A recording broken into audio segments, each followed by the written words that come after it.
SIR ট্রাইব্যুনালে কত আবেদনের নিষ্পত্তি? জাতীয় নির্বাচন কমিশনকে রিপোর্ট জমা দিতে নির্দেশ দিয়েছে সর্বোচ্চ আদালত।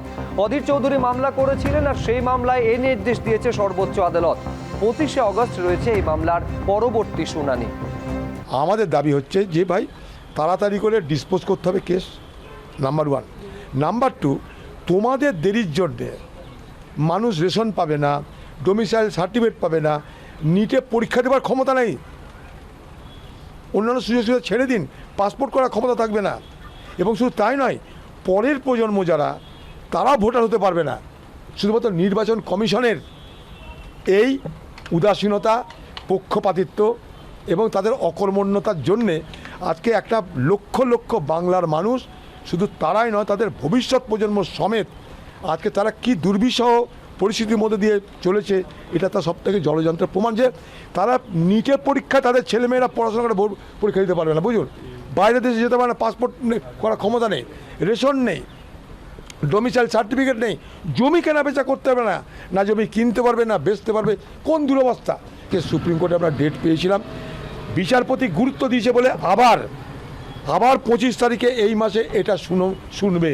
অর্থাৎ বিচারপতিরা গুরুত্ব দিচ্ছে। টাইম বাউন্ড ম্যানারে ট্রাইব্যুনাল তৈরি করতে হবে, ব্লক ভিত্তিক ট্রাইব্যুনাল তৈরি করতে হবে। এই ট্রাইব্যুনাল না, এই অ্যাপিলগুলো না ডিসপোজ হওয়ার কারণে রেশন পাচ্ছে না মানুষ, ডোমিসাইল সার্টিফিকেট পাচ্ছে না, ল্যান্ড রেজিস্ট্রেশন হচ্ছে না, পাসপোর্ট রিনিউয়াল হচ্ছে না, ড্রাইভিং লাইসেন্স পাচ্ছে না, এই সমস্ত অসুবিধা হচ্ছে। ফলে এবং আগামী লোকসভা ইলেকশন সেটা আপকামিং, এই অবস্থায় দাঁড়িয়ে যদি অ্যাপিলগুলো ডিসপোজড অফ না হয় তাহলে তারা আদৌ ভোট দিতে পারবেন কিনা। এবং সব থেকে বেশি ডিলিট হয়েছে মুর্শিদাবাদে। ফলে খুব পরিষ্কারভাবে যদি অ্যাপিলগুলো ডিসপোজড অফ করতে হবে অতি দ্রুততার সঙ্গে, ব্লক ভিত্তিক ট্রাইব্যুনাল তৈরি করতে হবে, ট্রাইব্যুনালের ইনফ্রাস্ট্রাকচার তৈরি করতে হবে, ওয়েবসাইট তৈরি করতে হবে এবং সেই ওয়েবসাইটে অর্ডারগুলো আপলোড করতে হবে, কজ লিস্ট তৈরি করতে হবে। ফলে এই সমস্ত বিষয়গুলো আদালতের সামনে রাখার পরে আগামী 25 তারিখ পরবর্তী শুনানির ডেট ফিক্স করেছেন এবং ইলেকশন কমিশন অফ ইন্ডিয়াকে ডাইরেকশন দিয়েছেন যে কতগুলো অ্যাপিল এখনো পর্যন্ত ডিসপোজড অফ হয়েছে সেই সম্পর্কিত তথ্য আদালতে দাখিল করার জন্য।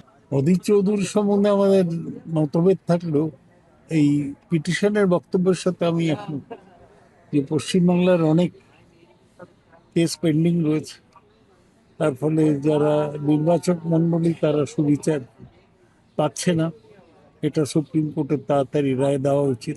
এসআইআর এর কাজ হয়েছে খুব একটা মসৃণভাবে হয়নি। সেখানেও বিডিও অফিস ভাঙচুর হয়েছে, রাস্তায় অবরোধ করা হয়েছে, নিরপরাধ মানুষের উপর আক্রমণ করা হয়েছে বিজেপি কর্মীদের হাত থেকে, এমনকি বিজেপি বিধায়কদের কাছ থেকে ফর্ম কেড়ে নিয়ে সেখানে আগুন লাগানো হয়েছে। তখন কিন্তু এরা রাস্তায় নেমে কেউ প্রতিবাদ করেননি।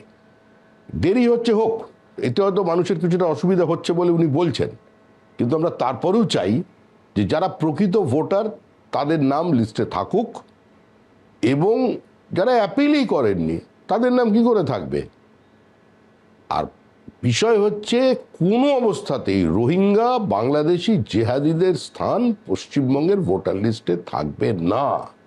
সেটা যাতে না হয় তার জন্য আমরা সচেষ্ট থাকবো এবং আশা করি ট্রাইব্যুনালও বিষয়টি দেখবে।